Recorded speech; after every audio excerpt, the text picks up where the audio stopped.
வணக்கம் நேர்களே, இது ஷர்மிளா டாக்கீஸ். நான் உங்கள் டாக்டர் ஷர்மிளா. இன்னைக்கு நம்மளோட சிறப்பு விருந்தினரா இணைஞ்சிருக்கிறாரு ரிட்டையர்ட் ஐஏஎஸ் ஆஃபீஸர், அரசியல் விமர்சகர் திரு ஜி பாலச்சந்திரன் அவர்கள். வணக்கம் சார். வணக்கம் டாக்டர் ஷர்மிளா. வணக்கம். இந்தியாவின் பிரதமர் திரு மோடி அவர்கள் சமீபத்தில் அமெரிக்கா பயணத்தை முடிச்சுட்டு வந்திருக்கிறாரு. இது ஒரு வெற்றி பயணம் அப்படின்னு ஒட்டுமொத்த வலதுசாரியினரும் இதை புகழ்ந்து தள்ளுகிறார்கள். ஆனா சமீபத்துல அமெரிக்காவில் இருக்கக்கூடிய அமெரிக்கர்கள், அமெரிக்க பொருளாதார நிபுணர்கள் மோடியின் இந்த வருகையை, அமெரிக்காவுக்கும் இந்தியாவுக்கும் நடந்த ஒப்பந்தங்களை எல்லாம் அவங்க எப்படி பாக்குறாங்க அப்படிங்கிற ஒரு வீடியோ வெளியாகி ஒரு பெரிய அதிர்ச்சியை ஏற்படுத்திச்சு. இன்னைக்கு சமூக வலைதளங்கள்ல அந்த வீடியோ வைரலா இருக்கு. அதுல சொல்லக்கூடிய பழைய பல விஷயங்கள் நமக்கு தெரிஞ்சிருந்தாலும் ஒட்டு மொத்தமாக அந்த வீடியோ கொடுக்கக்கூடிய ஒரு இம்ப்ரெஷன் என்ன அப்படின்னு பாத்தீங்கன்னா, ட்ரம்ப் நல்லா இந்தியாவுக்கு பட்ட நாமத்தை சாத்திட்டாரு, மோடி சரியான ஏமாந்த சோனகிரி அப்படிங்கிற ஒரு இம்ப்ரெஷனை தான் அந்த வீடியோ கொடுக்குது. உண்மையிலேயே என்னதான் நடந்தது? மோடி அங்க போய் ஏமாந்துட்டாரா? இதற்கு காரணம் அவருடைய அழியாமையா, இல்ல அமெரிக்காவை எப்படியாவது இம்ப்ரெஸ் பண்ணி அவங்க குட் புக்ஸ்ல இருக்கணும் அப்படிங்கிற அழுத்தமா? ஏமாந்துட்டோங்கிறத விட இந்த எடுத்தேன் கவிழ்த்தேங்கிற ஆட்டிடியூட் நம்ம பிரதம மந்திரிட்ட ரொம்ப உண்டு. அதுக்கு சில உதாரணங்கள் சொல்ல முடியும். இந்த ரஃபேல் ஒப்பந்தத்தில் இது வரைக்கும் பணம் இல்லீகலாக கைமாறிச்சுன்னு யாரும் எந்த விதமான ஆதாரம் கொடுக்கல. ஆனால் அந்த ஒப்பந்தம் இந்தியாவுடைய இன்ட்ரெஸ்ட்டுக்கு எதிரானதுங்கிறதுல எந்த சந்தேகமும் கிடையாது. டிரான்ஸ்ஃபர் ஆஃப் டெக்னாலஜியே இல்லை அப்படிங்கிற ஒரு ஒப்பந்தத்தில் அவங்ககிட்ட திரும்ப திரும்ப நம்ம வாங்குறதுல என்ன பிரயோஜனம் இருக்குது? ஒவ்வொரு ஸ்பேர் பார்ட்டுக்கும் அவங்க நினைச்ச விலையை அவங்க ஏற்றி விட்டுடலாம். ஆனால் அப்படித்தான் வாங்கினாங்க இவங்க.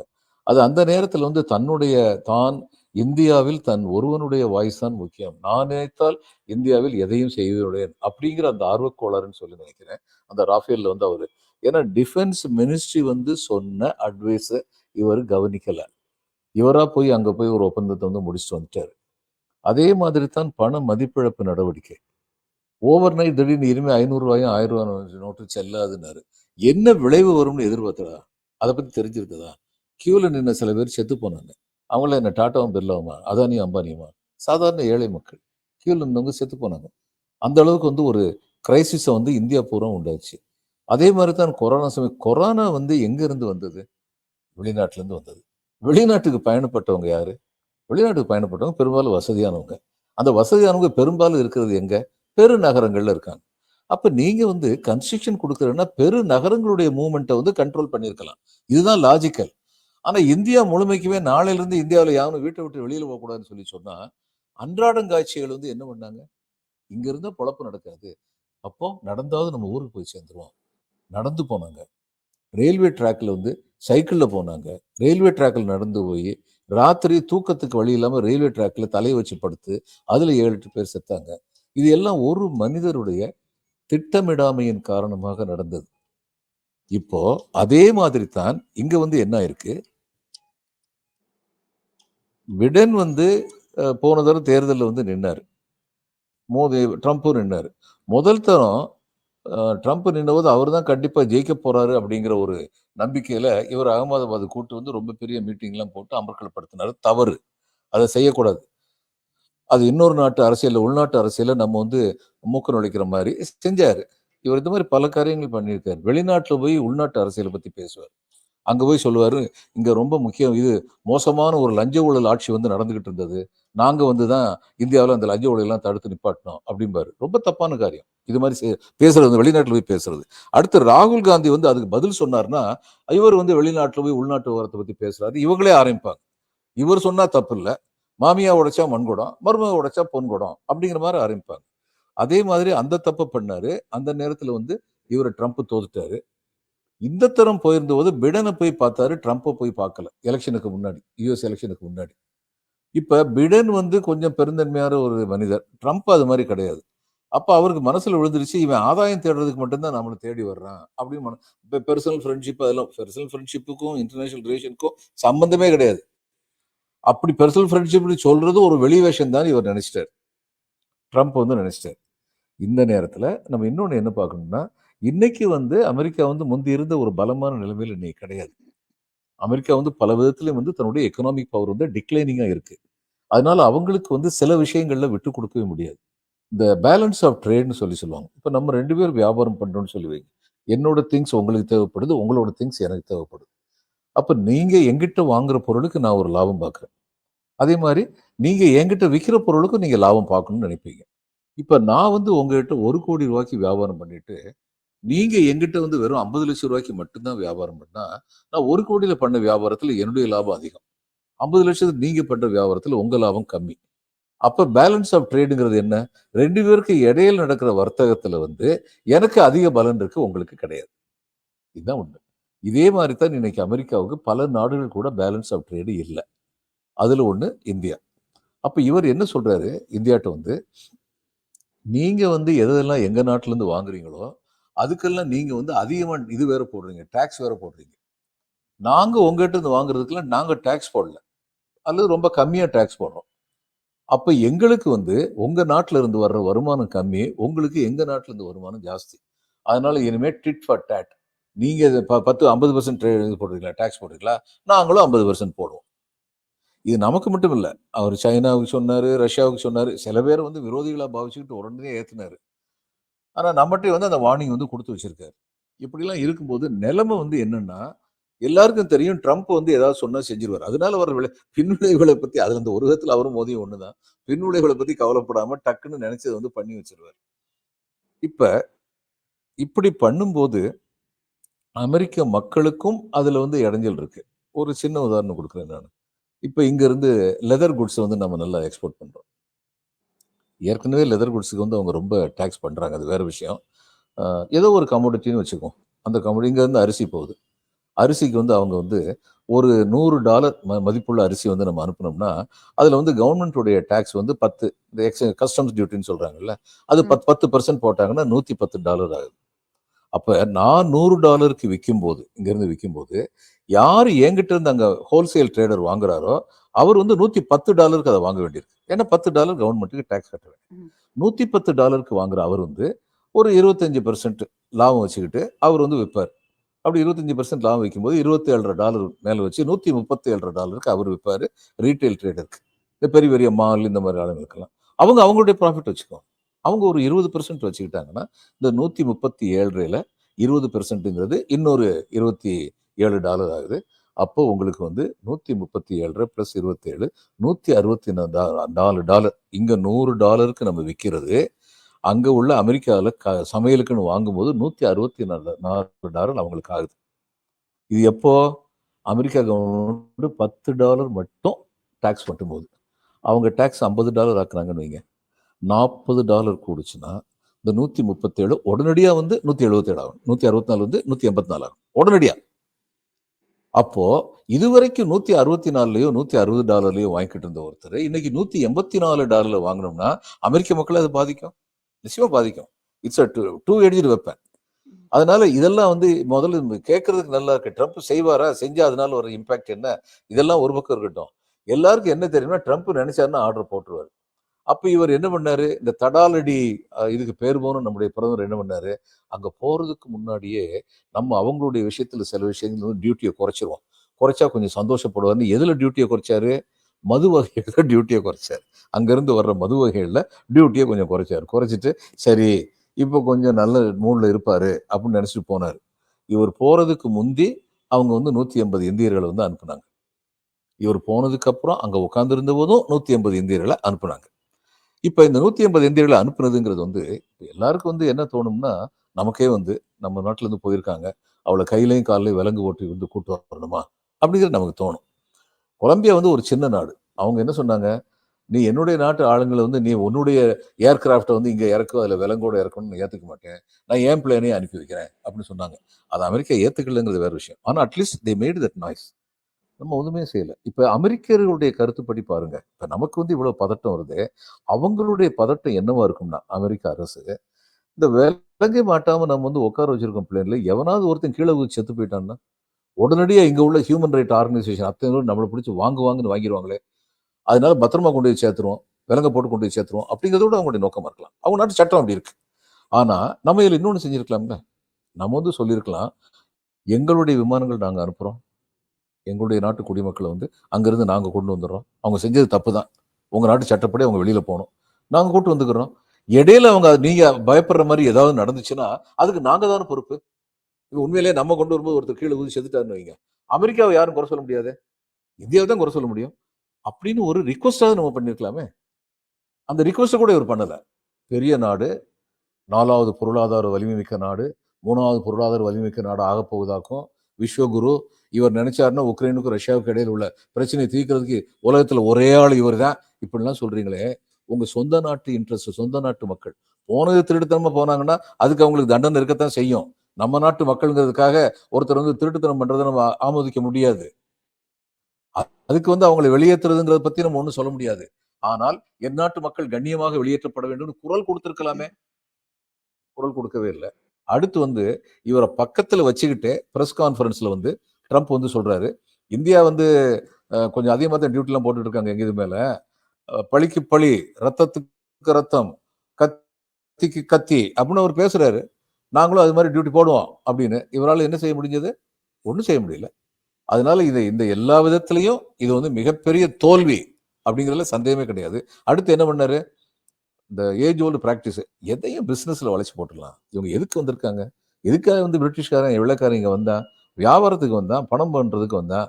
நம்மளும் கொஞ்சம் பணத்துக்கு வந்து இவருக்கு வந்து ஆஃபர் கொடுத்து பார்ப்போம், எல்லாம் சரியா போயிடும் அப்படின்னு நினைச்சு உங்களுடைய பிளேனை வாங்குறோம் அப்படின்னு சொல்லி ஒரு ஒப்பந்தம் போட்டாங்க. அந்த பிளேன் வந்து இன்னைக்கு ரஷ்யால இருந்து நம்ம வாங்குற பிளேனை விட கெப்பாசிட்டி கம்மியானது அப்படின்னு ஏர்ஃபோர்ஸ்ல விவரம் தெரிஞ்சவங்க சொல்றாங்க. பிளஸ் டிரான்ஸ்ஃபர் ஆஃப் டெக்னாலஜி கிடையாது. இந்த டிரான்ஸ்ஃபர் ஆஃப் டெக்னாலஜி கிடையாதுன்னு அதுக்கு என்ன அர்த்தம்னாங்க, ஒரு சின்ன உதாரணம் சொல்றேன். இப்போ ஆப்பிள் இது வாங்குறோம், நம்ம கம்ப்யூட்டர் வாங்குறோம் அல்லது ஆப்பிள் ஃபோன், ஐஃபோன் வாங்குறோம். இந்த ஐஃபோனுக்கு வந்து வாங்கும்போது ஒரு பிளக்கும் அந்த கனெக்டிங் வயர், சார்ஜ் பண்ற வயரும் கொடுப்பாங்க. இதுல ஒன்று காணாம போயிடுச்சுன்னு வைங்க, அந்த பிளக்கோட வேல்யூ வந்து ஒரு ரூ. 100 கூட இருக்கு.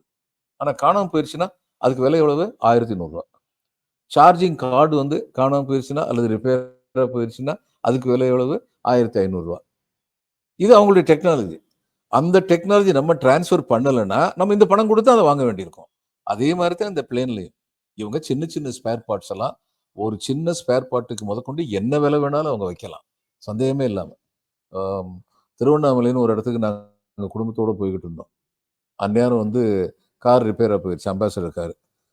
நான் சின்ன பையனா இருக்கும்போது இந்த அம்பாசடர் கார்ல ஒரு பெரிய வசதி என்னன்னா, எந்த வில்லேஜ்லயும் ஒரு மெக்கானிக் இருப்பார் அதுக்கு. ஏன்னா அம்பாசடர் தான் அந்நேரம் இந்தியா பூரா இருந்துச்சு. டிரைவர் வந்து ஸ்டார்ட் பண்ணி பண்ணி பார்த்தாரு, பண்ண முடியல. கடைசியில் அந்த இவர் ஒரு மெக்கானிக் வந்தார். வந்து ஒரு நட்டை டைட் பண்ணாரு. டைட் பண்ணி ஸ்டார்ட் பண்ணு அப்படின்னாரு. ஸ்டார்ட் ஆயிடுச்சு. உடனே அப்பா வந்து அவர் எவ்வளோ கேட்குறான்னு சொல்லுப்பா, கொடுத்துருவோம் அப்படின்னாரு. அவர் வந்து ரூ. 10 கொடுங்கன்னு இருக்காரு. அன்னைக்கு ரூ. 10 இன்னைக்கு ரூ. 1000 சமானம். அப்போ டிரைவர் வந்து அநியாயம் பண்றாங்க, ஒரு நட்டை டைட் பண்ணிட்டு ரூ. 10 கேட்குறாங்க அப்படின்னாரு. உடனே அப்பா வந்து கேட்டாங்க, என்னப்பா ஒரு நட்டை டைட் பண்ணிட்டு ரூ. 10 கேட்குறியாமே, நிஜமாவா? அது ஒரு நட்டை டைட் பண்றதுக்கு ரூ. 10 ஜாஸ்தின்னு சொல்லி டிரைவர் சொல்றாரு. உடனே அந்த இவர் மெக்கானிக் சொன்னாரு, ஒரு நட்டை டைட் பண்றதுக்கு ரூ. 10 ஜாஸ்திங்கிறது நிஜம்தான் சார். ஆனா எந்த நட்டை டைட் பண்ணா இது சரியாகும்னு சொல்லி கண்டுபிடிக்கிறேன்ல, அதுக்கு ரூ. 10 சார் அப்படின்னாரு. கரெக்டான வார்த்தை. அப்ப சிரிச்சுக்கிட்டே ரூ. 10 கொடுத்து வந்தாங்க. இப்போ அதே மாதிரி தான் அவங்க பண்ணுவாங்க. அந்த டெக்னாலஜி ரொம்ப சிம்பிளா இருக்கலாம். ஆனா அது என்னன்னு கண்டுபிடிக்கிறதுக்கும், அதை வந்து சின்ன மெட்டீரியல் ப்ரொவைட் பண்றதுக்கும் மலையளவு அவங்க வந்து யானை விலை, குதிரை விலை சொல்லுவாங்க. கொடுத்தான் தீரணும். அப்போ இந்த இதை வாங்குறதுல நமக்கு எந்த பிரயோஜனமும் கிடையாது. இந்த ஃபைட்டை வாங்குறதுன்னு சொல்லி விவரம் தெரிஞ்சவங்க சொல்றாங்க. ஒண்ணு. அடுத்தது வந்து இன்னொன்னு வந்து என்ன சொல்லியிருக்காரு, உங்க இடத்துல ஃபியூல் வாங்கிக்கிறோம். இப்ப இந்த ஃபியூல் வந்து நமக்கு பெர்மனன்ட்டான ஃப்ரெண்ட்ஸா வந்து ஈரான், ஈராக்கு, அதுக்கப்புறம் ரஷ்யாலாம் இருக்காங்க. ரஷ்யால வந்து போன தடவை வந்து இவங்க வந்து உக்ரைன் வார் சமயத்துல கிரைசிஸ் கிரியேட் பண்ணோன்னே, west American countries, west European countries America சொல்லிச்சு, அவன்ட்ட இருந்து இது வாங்காத, ஃபியூல் வாங்காத. ஏன்னா நீ தானே பெரிய பிசினஸ் பண்றேன்னுச்சு. உடனே அவங்க ஃபியூல் நிப்பாட்டினாங்க. உடனடியே சைனா, நீ எனக்கு ஃபியூல் அனுப்புன்னு சொல்லிட்டாங்க. ஏன்னா சைனாவுக்கு தெரியும், இன்னைக்கு ரஷ்யாவை அடிக்கிறவன் நாளைக்கு நம்மள அடிப்பான். தெரியும். ரஷ்யா வந்து நமக்கு பஃபர் ஸ்டேட் இதுல. அதனால அவங்க உடனடியா வந்து ஃபியூல் வாங்குனாங்க. இந்தியாவுக்கு கொடுக்குறேன்னாங்க, நம்மளும் வாங்கிக்கிட்டோம். இந்தியாவுக்கு வாங்குனதுலயே இந்த பிஜேபி அரசுடைய இந்த வண்டவாளம் தண்டவாளத்துல ஏறுது. இப்ப அவங்க ருப்பி ட்ரேடு பண்றதுக்கு ரெடியா இருந்தாங்க. டாலர் வேண்டாம், உங்க ருப்பியை நீங்க கொடுங்க. ஏன்னா எங்களுக்கும் இங்க இருந்து நாங்க வாங்குற விஷயத்தை நீங்க எங்களுக்கு ரூபா கொடுத்தீங்கன்னா, அந்த ரூபாயை வச்சு நாங்க இந்தியாவில் வாங்குற பொருளுக்கு ருப்பி பேமெண்ட் நாங்க பண்ணிடுறோம் அப்படின்னு சொன்னாங்க. இது நமக்கு பெரிய வசதி. அப்ப இது மாதிரி இருந்த உடனே இவங்க அந்த ருப்பி ட்ரேட்ல வாங்குனது எங்க கொடுத்துருக்கணும்? இதை வந்து ஐஓசிட்ட கொடுத்துருக்கணும், பாரத் பெட்ரோலியத்திட்ட கொடுத்துருக்கணும். கொடுத்திருந்தா நானும் நீங்களும் வாங்குற ஃபியூல் கம்மியான விலைக்கு வாங்கியிருப்போம். அதை விட்டுட்டு ரிலையன்ஸுக்கு கொடுத்தாங்க. ரிலையன்ஸ் அதை அப்படி வந்து வெஸ்ட் யூரோப்பியன் கண்ட்ரிஸுக்கு நல்ல விலை வச்சு வித்தாங்க. அப்போ நம்ம எக்ஸ்டர்னல் அஃபேர்ஸ் மினிஸ்டர் ஒருத்தர் கேட்குறாரு, ஏங்க இது நீங்க நான் உங்ககிட்ட இந்த இந்த அளவு குறைச்சலான விலைக்கு வாங்கிட்டு அவ்வளவு கூடுதலான விலைக்கு ரிலையன்ஸ் விற்கிறாங்களேன்னா அது ஒரு பிசினஸ் பிராக்டிஸ்ங்க. நம்ம என்னங்க அதை பத்தி பேச முடியும் அப்படின்னு. ரிலையன்ஸை பொறுத்த மட்டும் அது பிசினஸ் பிராக்டிஸ் தான். பிசினஸ்காரங்க என்ன பண்ணுவாங்க, கம்மியான விலைக்கு வாங்கி அதிக விலைக்கு விற்பாங்க. நீங்க எதுக்கு அவங்ககிட்ட கொடுத்தீங்க? நீங்க நம்ம ஜனங்களுக்கே அது வந்து பயன்படுற மாதிரி பண்ணிருக்கலாம்ல. இதுல இருந்து இவங்களுடைய ஆட்டிடியூட் தெரியுது. சரி, இது ஒரு பக்கம். ஆனா ரஷ்யால இருந்தும் ஈரான், ஈராக்ல இருந்தும் நம்முடைய ட்ரெடிஷனல் பிசினஸ் பார்ட்னர்ஸ் நம்ம கொடுத்துக்கிட்டு இருக்கிறாங்க. இன்னைக்கு அவங்ககிட்ட கம்மியா வாங்கிட்டு நீங்க வந்து அமெரிக்காட்ட ஜாஸ்தி விலை கொடுத்து வாங்குனீங்கன்னா, ஜாஸ்தியா வால்யூம் வாங்குனீங்கன்னா, விலையை பத்தி எனக்கு தெரியாது. ஆனா அமெரிக்காட்ட டாலர் கொடுத்து தான் வாங்கணும். ம். அந்த டாலர் எக்ஸ்சேஞ்சிலேயே நமக்கு பணம் நஷ்டமாகும். இது மாதிரி வாங்குனீங்கன்னா, நாளைக்கு ரஷ்யாக்காரங்க வந்து அவங்களுக்கு இன்னொரு பெரிய கிளையண்ட் வந்துட்டாருன்னா என்ன சொல்லுவாங்க? நீங்க அப்படி ஒண்ணு எங்ககிட்ட பெர்மனன்ட்டா இருந்தது இல்லைங்க. இப்ப இவங்க வந்திருக்காங்க. நாங்க அங்க போறோம்னு சொல்ல மாட்டாங்களா? அப்ப இது என்ன ஒரு பெரிய கெட்டிக்காரத்தனம்? இந்த 2 ஒப்பந்தமுமே இந்தியாவுக்கு வந்து இன்ட்ரெஸ்ட்க்கு எகெயின்ஸ்ட் ஆனது. இந்தியாவோட இன்ட்ரெஸ்ட்க்கு விரோதமானது. அதுல சந்தேகமே கிடையாது. இதுதான் உண்மை. இங்க வெளியில வந்து பேசுறது எல்லாம் பேசலாங்க. அவர் அந்த சாதனை புரிந்து விட்டார், இந்த சாதனை புரிந்து விட்டார்ன்னு. இப்ப கடைசில நீங்க வந்து சொல்ற the proof of the pudding is in the ஈட்டிங்ன்னு சொல்லுவாங்க. இல்ல இப்ப நீங்க சொல்றதெல்லாம் சொல்லுங்க. வச்சு பார்க்கும் பொழுது, அமெரிக்கா வந்து இந்தியாவுக்கு ஆப்பு வைக்கல. நம்ம பிரதமரே தான் சீக்கிரம் ஆப்ப சீவி வைங்கடா, நானே வந்து உட்கார்ந்துக்கிறேன் அப்படின்னு சொல்லிட்டு போய் உட்கார்ந்தா மாரி தான் தோணுது. ஆமா. ஏன்னா நெறைய விஷயங்கள் நீங்க பார்த்தீங்கன்னா, இந்தியாவுக்கும், அமெரிக்காவுக்கும் நடந்த ஒப்பந்தங்கள் எல்லாமே கிட்டத்தட்ட ஒன் சைடடா தான் இருக்கு. இதனால அமெரிக்காக்கு வந்து பொருளாதார ரீதியாக பெரிய ஒரு லாபம் கிடைக்குது. இந்தியாவுக்கு பொருளாதார ரீதியாக இது நஷ்டத்த தான் ஏற்படுத்தியிருக்கு அப்படிங்கிற ஒரு விஷயத்த வந்து நீங்க பதிவு பண்ணியிருக்கிறீங்க. இன்னொரு அமெரிக்க பொருளாதார நிபுணர் பேசுனது, அமெரிக்கா வெளியில காட்டிக்கிற மாரி அவ்ளோ ஸ்ட்ராங்காலாம் இன்னைக்கு இல்ல. இன்னைக்கு பிரிக்ஸ் மூலமா சைனா தான் வந்து உலக வர்த்தகத்தையே டிக்டேட் பண்ற அளவுக்கு ஸ்ட்ராங்கா இருக்காங்க. அதனால அமெரிக்க அதிபர்கள்லாம் சும்மா வெளியில தான் அவங்க வந்து ரொம்ப ஸ்ட்ராங்கா இருக்கிற மாரி ஒரு வெளி வேஷம் தான் போடுறாங்களே தவிர, இன்னைக்கு உண்மையிலேயே உலகத்துடைய பொருளாதாரம் வந்து சைனா கையில தான் இருக்கு. அவன் தான் வந்து ஆட்டி வைக்கிறான்.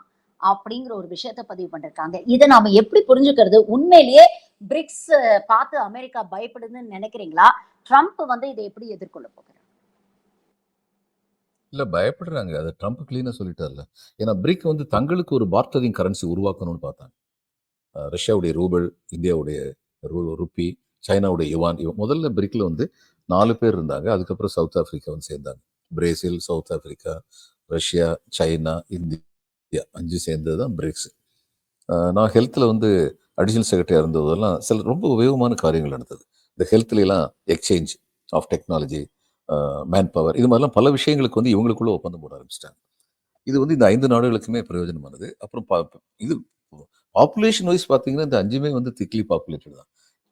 சைனாவும், இந்தியாவும் சேர்ந்து உலகத்துடைய 50% பாப்புலேஷனுக்கு மேல. நம்ம 2 பேருமே சேர்ந்து. அது பெரியவர் ஒருத்தர் ஒரு காலத்துல சொன்னாரு. எதுக்காக வேண்டி ஒவ்வொரு குழந்தை பிறக்கும்போதும், கூட ஒரு வாய் இருக்கே உணவு கொடுக்கணுமேன்னு மட்டும் ஏன் நினைக்கிறீங்க? கூட 2 கைகள் வருகின்றன உழைப்பதற்கு. அதை ஏன் மறக்கிறீங்க? அப்படின்னு சொல்லி கேட்டாரு. ஆனா நம்முடைய ஹெச்ஆர் வந்து ரொம்ப பவர்ஃபுல். Human resources. நமக்கு இன்னைக்கு தேதிக்கு வந்து சைனால வந்து எல்டர்லி பீப்பிள் ஜாஸ்தி. நமக்கும் அப்படி ஒரு நிலைமை இன்னும் சில வருஷம் கழிச்சு வரலாம். ஆனா அதனால இன்னைக்கு வந்து யூத் பவர் வந்து இந்தியாவுல வந்து ரொம்ப அதிகம். இந்த மாரி இந்தியாவுக்கு இந்த வசதி இருக்கு. பாப்புலேஷன் இருக்கு. ரஷ்யாவுக்கு வந்து ரிசோர்ஸஸ். சைபீரியால வச்சு எத்தனை எத்தனை ஆண்டுகளுக்கும் வந்து அங்க உள்ள ஃபியூவல் வந்து உலகத்துக்கு சப்ளை பண்ண முடியும். இப்படியெல்லாம் நிலைமை இருக்கு. அப்ப முதல்ல இவங்க 5 பேர் இருந்தாங்க. அடுத்து அந்த வெறும் 10, 11 பேர் சேர்ந்தாங்க. இப்படி வரிசையா சேர ஆரம்பிச்சுட்டாங்க. பிரிக்ஸ்ல. இப்ப இதுல G7ல உள்ள வசதிய விட பிரிக்ஸ்ல வந்து நமக்கு வசதி ஜாஸ்தியா இருக்கும்னா, பிரிக்ஸ்க்கு தான் வருவாங்க. உதாரணமா ஆப்பிரிக்கன் கண்ட்ரீஸ்க்கு ஒரு காலத்துல ரெயில் லைன் எல்லாத்தையுமே போட்டுக்கிட்டு இருந்தது வந்து யூரோப்பியன் கம்பெனிகளும், அமெரிக்கன் கம்பெனிஸ் தான். அவங்களுக்கு வந்து ரயில் லைன் போடுறது, இந்த ரயில் போக்குவரத்து தேவையான என்ஜின் ப்ரொடியூஸ் பண்றது, கோச்சஸ் பண்றது எல்லாம் அவங்க தான் பண்ணிட்டு இருந்தாங்க. நம்ம போனோம். இந்தியன்ஸ் போனோம். நம்முடைய ரயில்வே மினிஸ்ட்ரிலேருந்து ஒரு பப்ளிக் செக்டார் கம்பெனி ஒண்ணு இருக்கு. அவங்க போனாங்க. நாங்க சொன்னோம், "நாங்க இன்டெக்ரல் கோச் ஃபேக்டரி பெரம்பூர்லயே பண்றோமே. உங்களுக்கு இந்த விலைக்கு நாங்க குடுக்குறோம்." உங்களுக்கு என்ஜின் இது மாரி பண்ணி தர்றோம். உங்களுக்கு ரெயில் லைன் இது மாரி பண்றோம்னா, அவங்க பண்ணத விட ஏறக்குறைய பாதிக்கும் கீழ தான் நம்ம விலை கேட்டோம். அப்ப ஆப்பிரிக்கன் கண்ட்ரி தெரிஞ்சிருச்சு. அவங்க எந்த அளவுக்கு நம்மட்ட வந்து சுரண்டி இருக்காங்கன்னு தெரிஞ்சிருச்சு. உடனே இந்த பக்கம் வந்துட்டாங்க. நமக்கு நல்ல பிசினஸ் நடந்துட்டு இருந்தது ஒரு காலத்துல. அதுல வந்து. இப்ப இதே மாதிரி இந்த 5 நாடுகள் முதல்ல ஃபவுண்டர் மெம்பர்ஸ், அடுத்து மத்த நாடுகள்லாம் சேர்ந்து தங்களுக்குள்ள வர்த்தக ஒப்பந்தம் வச்சுக்கிட்டாங்கன்னா, தங்களுக்குள்ள ஒரு கரன்சி எப்படி இது வந்தது, யூரோ, டாலர் வந்து வந்தது. முதல்ல வந்து அமெரிக்காவுல வந்து பவுண்டு, பென்ஸ் இதெல்லாம் இருந்தது. பிரான்ஸ்ல வந்து ஒரு விதமான கரன்சி, பெல்ஜியத்துல ஒரு விதமான கரன்சி. ஒவ்வொரு நாடும் வெஸ்ட் யூரோப்பியன் கண்ட்ரியும் ஒவ்வொரு விதமான கரன்சி வச்சிருந்தாங்க. அவங்க எல்லாரும் சேர்ந்து யூரோ கரன்சி ஒன்று உருவாக்குனாங்க. யூரோ டாலர்னு அதுக்கு பேர். இப்ப சதாம் ஹுசைன் மேல அமெரிக்கா அந்த நேரத்துல அவ்வளவு ஆர்வத்தோட அவரை ஃபினிஷ் பண்ணிடணும் அப்படின்னு நினைச்சதுக்கு முக்கியமான காரணம் என்னன்னா, சதாம் ஹுசைன் வந்து என்னுடைய ஆயிலுக்கு பார்ட்டரிங் கரன்சியா நான் வந்து யூரோ டாலர் யூஸ் பண்ண போறேன் அப்படின்னு சொன்னார். நீங்க அந்த நேரத்துல யுத்தம் நடந்த நேரத்துல பாருங்க, அமெரிக்கா கத்துது, immediately Saddam Hussein should be destroyed. Weapons of mass destruction are there. வெகுஜனங்களை ஒழிப்பதற்கான ஆயுதங்கள் அவர்கள் கையில் இருக்கின்றன. இதுதான் திரும்ப திரும்ப சொன்னது. வெகுஜனங்களை ஒழிப்பதற்கான ஆயுதங்கள் அவர்களுடைய கைகளில் இருக்கின்றன அப்படின்னு சொன்னாங்க. அந்நேரம் வெஸ்ட் யூரோப்பியன் கண்ட்ரீஸ்ல என்ன சொன்னாங்க, ஆமாமா அது சதாம் ஹுசேன் போக வேண்டியதான், ஒரு டிக்டேட்டர் தான், கொஞ்சம் இவ்வளவு அவசரப்பட வேண்டாம், ஏன்னா அவங்களுக்கு இந்த பார்ட்டரிங் கரன்சி ஒப்பந்தம் முடிஞ்சிடணும், முடிஞ்சதுக்கு அப்புறம் என்ன வேணாலும் பண்ணட்டும் அப்படின்னு அவங்க நினைச்சாங்க. கடைசியில வந்து என்னாச்சு, இவங்க அவசர அவசரமா வந்து யுத்தத்தை நடத்தினதுக்கு அப்புறம் டைம்ஸ் பத்திரிகை வந்து ஒரு கேள்வி கேட்டது, Mister President, where are those weapons of mass destruction? நீங்கள் சொன்னீர்களே ஈராக் மனித குலத்தை ஒழிப்பதற்கான மிக பெரும் ஆயுதங்களை வைத்திருக்கிறது என்று, எங்கே அந்த ஆயுதங்கள் என்று அமெரிக்க மக்கள் கேட்கிறார்கள் அப்படின்னு சொல்லி புஷ்ஷை பார்த்து கேள்வி கேட்டுச்சு. அதுக்கு அவர் என்ன பதில் சொன்னாரு, it's not just Americans who are asking this question, their president himself is asking that question. அடிச்சார் ஒரு போர். அவர்கள் மட்டுமல்ல, நானும் அந்த கேள்வியை தான் கேட்கிறேன். அப்ப பதிலே தெரியாத ஒரு இடத்துல போய் எதுக்கு போர் போட்ட? அவங்க எதுக்கு ஒழிச்சு கட்டினீங்க? இவங்க ரிசோர்ஸ் ரிஸ்க் எப்பெல்லாம் வருதோ அந்நேரம் ஏதாவது ஒரு காரணம் சொல்லி அந்த ரிஸ்கை வந்து காலி பண்ணிடுவாங்க. இன்னைக்கு பிரிக்ஸ் மூலமா அப்படி ஒரு ரிஸ்க் வந்துகிட்டு இருக்கு. அதை வந்து இவர் ட்ரம்ப் வந்து உணர்ந்திருக்காரு. அதனால சொல்றாரு, பிரிக்ஸ் கண்ட்ரி அத்தனை பேர் மேலேயும் டியூட்டி பயங்கரமா போட்டுருவேன் அப்படின்னு சொல்லி சொல்றாரு. இதுல வந்து பிரிக்ஸ் எப்படி யூரோ டாலர் வந்து இன்னைக்கு நிலைச்சு நின்றுட்டாங்களோ அது மாதிரி பிரிக்ஸும் நிலைச்சு நின்றுட்டாங்கன்னா அமெரிக்க பொருளாதாரம் கடும் வீழ்ச்சியை சந்திக்கும் அப்படிங்கிறதா உண்மை. ஏன்னா அவங்ககிட்ட மேனுஃபேக்சரிங் ஃபெசிலிட்டிஸ் போயிருச்சு பெரும்பாலும். அவங்க நாட்டை விட்டு பொல்யூஷன் அதுன்னு சொல்லி அவங்க எல்லாம் சைனாவுக்கும் இந்தியாவுக்கும் அனுப்பி விட்டுட்டு இருந்தாங்க. China and India became the factories of the world அப்படிங்கிற நிலைமை வந்தது. மற்ற நாடுகளும் தான், but China and India major. அடுத்து வந்து மேனுஃபேக்சரிங் இண்டஸ்ட்ரி போனதுக்கப்புறம் அவங்ககிட்ட வந்து ஐடி இண்டஸ்ட்ரியில் இன்னைக்கு அவங்க லீடர் கிடையாது. இன்னைக்கு சின்ன சின்ன நாடுகள்லாம் வெஸ்ட் யூரோப்பியில் வந்து ஃபின்லாண்டெல்லாம் சொன்னவங்க லீடிங் கண்ட்ரிஸ் அதிகமாக பேருக்கு தெரியாது. அது மாதிரி ஸ்காண்டினேவியன் கண்ட்ரிஸ் எல்லாம் one of the leading countries in the world. இன்னைக்கு யூஎஸ்ல இருக்க டெக்னாலஜிஸ்ல வந்து பல பேர் இந்தியால இருந்து போனவங்க இன்னைக்கு சைனால இருந்தும் கடந்த 20 வருஷமா அங்க வந்து நிறைய பேர் போக ஆரம்பிச்சிட்டாங்க. இவர் வந்து H1B விசா கொடுக்க மாட்டேன்னு சொன்னாருன்னா சரி வேண்டாம்னு சொல்லி இங்கேயே உட்காந்து பண்ண ஆரம்பிச்சிட்டாங்க. அவங்களுக்கு வந்து இன்டெலெக்சுவல் எபிலிட்டியும் காலியா போயிடும். அப்ப இன்னைக்கு இருக்கிறது exchange of trade through their bartering currency பெரிய அளவில் நடந்துகிட்டு இருக்கு. அதுவும் காலி ஆயிடுச்சுன்னா US will fall into trouble. நான் வந்து 92ல இருந்து 33 வருஷமா நான் வித் சம் கேப் நான் வந்து அமெரிக்காவுக்கு போயிட்டு இருக்கேன். America is not what it was 30 years back. அதில் சந்தேகமே கிடையாது. அவங்களுடைய பண்பு நலன்களும் குறைந்து விட்டன. வறுமைன்னு சொல்லி வந்துருச்சுன்னா அதுக்கப்புறம் பண்பு நலன் அங்கே காக்கப்படாது, கிரைசிஸ் வந்துடும். அப்போ ஒரு காலத்தில் வந்து யூஎஸ் எய்டு இது கோடி ரூபா கொடுத்துக்கிட்டு இருந்தவங்க முதல்ல வந்து அதெல்லாம் கட் பண்ண முதல்ல அடிக்கிறது ஏழையை தான் அடிக்கிறாங்க. அந்த மாதிரி ஆயிரும். அது அமெரிக்கா வந்து ஒரு சிரமத்தில் இருக்கு. அதனால சிரமத்தில் இருக்கவங்க they will go to any effort. they go to any desperate effort. அது மாதிரி ட்ரம்ப் வந்து பண்ணினாருன்னா பண்ணக்கூடியவர் தான். அது நம்ம ஆளுக்கு தெரிஞ்சிருக்கு, நம்ம பிரதமருக்கு. ஆனா இதுக்கு அவர் கையாளுற முறை வந்து கொஞ்சம் சின்ன பிள்ளைத்தனமா இருக்கு. நான் மது வகைகளுடைய விலையை குறைக்கிறேன், நீ சொல்றதுக்கெல்லாம் ஆமா சாமின்னு தலையாட்டுறேன், ஏன் ஆளுங்களை கை விலங்கு போட்டு கால் விலங்கு போட்டு வந்தா ஏது என்னன்னு கூட கேட்க மாட்டேன் அப்படிங்கிறது வந்து surrendering. It's not facing it with the dignity that a great nation like India deserves. அதான் உண்மை. ஒரு வாரமா இங்க மும்மொழி கொள்கையை பத்தி வலதுசாரியினர் வந்து சிலாகிச்சு பேசுறாங்க நம்ம பார்த்தோம். ஹிந்தி கத்துக்கிட்டாதான் பானிபூரி வாங்கி சாப்பிட முடியும், ஹிந்தி கற்றுக்கிட்டாதான் வாழ்க்கையில முன்னேற முடியும், ஹிந்தி கற்றுக்கிட்டாதான் கும்மிடி பூண்டி தாண்டி போய் ஒரு 4 பேர் திட்டினா கூட அதுக்கு ரெஸ்பாண்ட் பண்ண முடியும், ஒரு பெண்ணை 4 பேர் துரத்துனா ஹிந்தி தெரிஞ்சதுன்னா ஹிந்தியில கெட்ட வார்த்தையில திட்டினா நம்மளை நம்ம பாதுகாத்துக்க முடியும். இப்படிப்பட்ட நகைப்புக்குரிய உதாரணங்களை கொடுத்து ஏன் ஹிந்தி கத்துக்கணும் அப்படிங்கறதெல்லாம் வந்து அவங்க சொல்லிட்டு இருக்கிறாங்க. ஆனா இன்னொரு பக்கம் 10 வருஷமா இந்த நாட்டுடைய பிரதமராக இருக்கக்கூடிய திரு நரேந்திர மோடி அவர்கள் ஆங்கிலத்துல ஒரு அடிப்படை புரிதல் கூட இல்லாம இருக்கிறாரோ அப்படிங்கிற ஒரு தாட் தான் அங்க ட்ரம்ப் அண்ட் மோடியுடைய அந்த ஜாயிண்ட் பிரஸ் மீட்டை பார்க்கும் பொழுது எனக்கு கிடைச்சது. திருன்னு முழிக்கிறாருங்க. அவர் என்ன பேசுறாரு அப்படிங்கிறது இவருக்கு புரியல. ஒருவேளை மொழிபெயர்ப்பாளர்கள் இருந்து இவர் சொல்ற விஷயங்களை மொழிபெயர்த்தா கூட அதை உள்வாங்கி அதுக்கு ரெஸ்பாண்ட் கூட அவர் பண்ண முடியல. ஒரு கேள்வி கேட்டா சம்பந்தமே இல்லாம ஒரு பதில சொல்றாரு. இப்போ அவருக்கு ஆங்கிலம் தெரியல, அதனால அவர் அறிவாளி இல்லன்னு நம்ம என்னைக்குமே சொல்லல. ஒரு மொழியை தெரியுமோ தெரியாதோ அப்படிங்கிறத வச்சு ஒருத்தருடைய அறிவை நாம எடைப்பட முடியாது. ஆனா நாட்டுல நடக்கக்கூடிய பிரச்சனைகளை பற்றிய ஒரு அடிப்படை புரிதல் இருந்தா, நமக்கு தெரிஞ்ச மொழியில கூட நம்ம கருத்துக்களை வந்து சரளமாக வெளிப்படுத்த முடியும் இல்லையா? அந்த கெப்பாசிட்டி கூட அவருக்கு இல்லையோ அப்படின்னு தோணுது. இவங்க வந்து இந்த வீட்ல புலி வெளியில எலி அப்படிங்கிற கதையா வீட்டுக்குள்ள தான் வந்து விஸ்வகுரு 56 இன்ச்சுன்னு இவரை பில்டப் பண்ணி வச்சிருக்காங்களே தவிர வெளி மேடைகளுக்கு போனா இவர் எக்ஸ்போஸ் ஆயிடுறாரு. இப்ப நம்ம இந்திரா காந்தி, ஜவஹர்லால் நேரு போன்ற பிரதமர்கள்லாம் பார்த்திருக்கோம். ரொம்ப சரளமாக பல மொழிகளை பேசக்கூடியவங்க. அவங்க வெளிநாடுக்கு போனோம்னா அவங்களுக்கு எப்படிப்பட்ட மரியாதை கிடைச்சது அப்படிங்கிறத பார்த்திருக்கோம். ஒரு நாட்டுடைய பிரதமர் அப்படிங்கிறத தாண்டி உலக தலைவருக்குள்ளேயே ஒரு பர்சனல் ஈக்குவேஷனும் இருக்கும். ஒரு நபர் அவர் எப்படி தன்னை பிரசன்ட் பண்ணியிருக்கிறாரு, எப்படி நம்மளோட இன்டராக்ட் பண்றாரு அப்படிங்கிறத வச்சு கூட ஒரு நாட்டுடைய 2 நாட்டுடைய தலைவர்களுக்குள்ள ஒரு நல்ல ஒரு பர்சனல் ஈக்குவேஷன், ஒரு நல்ல பாசிட்டிவ் ஒரு வைப் இருக்கும் இல்லையா? அந்த வைப் வந்து மோடி மிஸ் பண்றாரோ அப்படின்னு தோணுது. நீங்க ஐஏஎஸ்ஆ இருந்திருக்கிறீங்க. பல வெளிநாடு தலைவர்கள்லாம் நீங்க பார்த்திருப்பீங்க. பல நாடுகளுக்கு நீங்க பயணம் பண்ணியிருக்கீங்க. உங்களோட கருத்து? இல்ல நீங்க சொல்றது சரிதான்.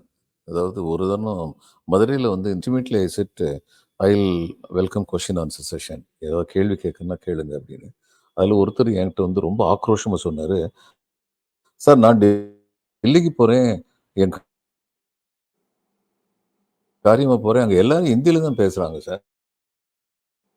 ஏன்னா எனக்கு விளங்காத ஒரு மொழியில பேசிட்டு இருக்காங்க. இது என்ன சார் நியாயம்னாரு." நான் சொன்னேன், "அவங்க உங்கள டெல்லிக்கு வர கூப்பிட்டாங்களா? வாங்க வாங்கன்னு கூப்பிட்டாங்களா? நீங்க தானே போனீங்க. உங்க காரியமா தானே போனீங்க. உங்க காரியம் நடக்கணும்னா அவங்க பேசுற மொழிய தானே நீங்க புரிஞ்சுக்கணும். இப்ப பானிபூரி விக்கிறவர் வந்து அவருக்கு தமிழ் தெரியலன்னா தமிழ்நாட்டுக்குள்ள இது வந்து logic. Supply and demand and supply theory தான். வேற ஒண்ணும் கிடையாது. அதே மாரி இன்டர்நேஷனல் லாங்குவேஜ்ங்கிறது இன்னைக்கு வந்து ஆங்கிலம் தான். சைனாவுக்கு வந்து நான் மினிஸ்டருடைய தனி உதவியாளரா இருந்து சைனாவுக்கு போயிருந்தோம். சைனாவுக்கு போயிருந்தபோது, அங்க உள்ள நம்ம இவரு அ அம்பாசடர் வந்து நம்பியார் வந்து உட்கார்ந்திருந்தார். பின்னாடி யூஎன்னுக்குலாம் போயிருந்தார். நம்பியார் உட்கார்ந்திருக்கிறாரு. எங்க மினிஸ்டர் இருக்கிறாரு. அப்ப சைன ம ம மந்திரி வந்து அவரு சீன மொழியில பேசுறாரு. சீன மொழியில பேசுறத அவங்களுடைய மொழிபெயர்ப்பாளர் வந்து ஆங்கிலத்தில மொழிபெயர்த்து சொல்றாரு. நம்முடைய மந்திரி டைரக்ட்டா ஆங்கிலத்தில சொல்றாரு. ஏன்னா இவருக்கு ஆங்கிலம் தெரியும் அப்படின்னு. எனக்கு என்ன அதிசயமா இருந்ததுன்னா, ஒரு பர்ட்டிகுலர் மொமெண்ட் வந்து அந்த சீன மொழிபெயர்ப்பாளர் சொன்னத மந்திரி பின்னாடி இருந்து அவர் முதுக தட்டி அவர கரெக்ட் பண்றாரு. அப்போ மந்திரிக்கு ம். ஆங்கிலம் நல்லா தெரியும். ஆனா, தன் மொழியின் மேல் உள்ள பெருமை. என் நாட்டுக்கு வந்திருக்கேன். நான் என் மொழி பேசுவேன். அப்படின்னு சொல்லி நினைக்கிறாரு. நம்ம அங்க போகும்போது, நமக்கு அந்த நாட்டுடைய வர்த்தகம் தேவைப்பட்டதுன்னா, நம்ம அம்பாசடர்ஸ் அங்க உள்ளவங்க வந்து நல்ல சைனீஸ் பேசுவாங்க. நம்முடைய அம்பாசடர் அந்நியாரம் அந்த மொழிபெயர்ப்பாளர்ட்ட சைனீஸ்ல சொல்லி ஏதோ ஒரு ஜோக்கெல்லாம் சொல்லி சிரிக்கிறாரு. அந்த அளவுக்கு அவருக்கு சீன மொழி தெரியும். நம்ம அத படிச்சுக்கணும். அதே மாதிரி அந்த நாட்டுக்கு போகும்போது ஆங்கிலத்தின் புரிதல் இருப்பதுங்கிறது நல்லா இருக்கும். அப்படி இல்லன்னா, ஒரு நல்ல மொழிபெயர்ப்பாளர வச்சுக்கிட்டு போகணும் அப்படிங்கிறது தான் உண்மை. அவர் ஒரு கேள்வி கேட்டார்ன்னா, நமக்கு வந்து புரிதல் வந்து இப்ப ஆக்சென்ட் புரியிறது கூட கஷ்டமா இருக்கும். இப்ப சூர்யா அப்படின்னு சொல்லி நம்ம தமிழ்ல சொல்றோம். அது அமெரிக்கன் ஆக்சென்ட்ல வந்து என்ன சொல்லுவாங்க? சோழியா அப்படின்னு தான் அவங்க சொல்லுவாங்க. ரவி அப்படின்னு சொல்லி நம்ம தமிழ்ல சொல்றோம். நான் பெங்காலிக்கு போனபோது ரொபி அப்படின்னு கூப்பிடுவாங்க. என்ன யார கூப்பிடுறான்னு நமக்கு விளங்காது. ஏன்னா அவங்களுடைய ப்ரொனன்சியேஷன் ரவிங்கிறது ரொபி அப்படின்னு சொல்றது. அப்ப இந்த நைசிட்டிஸ் நமக்கு புரியலன்னா, அந்த நைசிட்டிஸ் தெரிஞ்ச ஒருத்தர நம்ம பக்கத்துல நம்ம இந்திய நாட்டு மொழிபெயர்ப்பாளர் ஒருத்தர நம்ம பக்கத்துல வச்சுக்கணும். அப்படி இல்லாம எனக்கு எல்லாமே புரியுங்கிற ஒரு தோற்றத்த குடுக்கணும்னு நெனைச்சோம்னா, நீங்க சொல்ற மாதிரியான விளைவுகள் தான் ஏற்படும். ஆ, பொதுவாவே வந்து நம்ம ஒரு வீட்டுக்கு அழையா விருந்தாளியா கூட போக மாட்டோம். அது அசிங்கம், அவமானம்னு நினைப்போம். "மதியாதார் வாசலை மிதிக்காதே" அப்படின்னு நம்ம சொல்றோம். ஆனா, ஒரு நாட்டுக்கே ஒரு அழையா விருந்தாளியா வந்து மோடி போயிருக்கிறாரு அப்படின்னு சொல்றாங்க. அமெரிக்காலேருந்து இவருக்கு அழைப்பு வரல. ட்ரம்புடைய பதவியேற்புக்கு இவருக்கு அழைப்பு வரல. ஆனா, இவரா தான் இங்கேருந்து கிளம்பி அமெரிக்காவுக்கு போயிருக்கிறாரு. அப்படிங்கிற ஒரு செய்தியும் நம்மளால பார்க்க முடிஞ்சது. ஆ, என்ன அழுத்தம் காரணமாக இவர் போயிருக்கிறாரு அப்படிங்கிற ஒரு கேள்வி கேட்கும்போது, முதல்ல வந்து நிக்கிறது வந்து இந்த அதானி விவகாரம் தான்.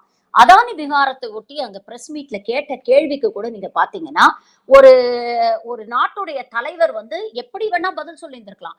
சரி, அவங்க வந்து சம்பந்தப்பட்ட டாக்குமெண்ட்ஸ் எல்லாம் எங்களுக்கு வந்து சட்ட ரீதியாக குடுக்கட்டும். அதுல என்ன அளவுக்கு உண்மை இருக்குங்கிறத பரிசீலிச்சு, நாங்க வந்து கோஆப்பரேட் பண்ணுவோம் அமெரிக்கன் அத்தாரிட்டீஸ் அப்படின்னு சொல்லியிருந்தா கூட, அது ஒரு நியாயமான, நேர்மையான பதிலாவது இருந்திருக்கும். இவங்க பண்றாங்களோ இல்லையோ அது செகண்டரி. ஆனா அங்க போயிட்டு இதெல்லாம் வந்து ஒருத்தருடைய தனிப்பட்ட விஷயம், பர்சனல் விஷயம் அப்படின்னு சொல்லி அதானி சம்பந்தப்பட்ட கேள்விக்கு வந்து எல்லாரையும் வந்து அதிர்ச்சி ஆக்கக்கூடிய அளவுக்கு வித்தியாசமா ஒரு பதில் மோடி கொடுத்தாரு அப்படின்னு நம்ம பாக்குறோம். இந்த அதானி இஷ்யூக்கு பயந்துகிட்டு தான், இந்த அதானியோடைய இஷ்யூவோடைய அழுத்தத்தினாலதான் அமெரிக்கா இன்வைட் பண்ணாமயே இவர் அமெரிக்காவுக்கு போயிருக்கிறாருன்னு நீங்க நினைக்கிறீங்களா? இல்ல இதை தாண்டி வேற ஏதாவது காரணம் இருக்கு? Madam doctor Sharmila, I have no comments on it. That's all. Thank you. Thank You you should, very much, sir. you I should think know sometimes, you should know sometimes silence is the most loud. You should know that. That's all. yeah, things are best left unsaid. Yes.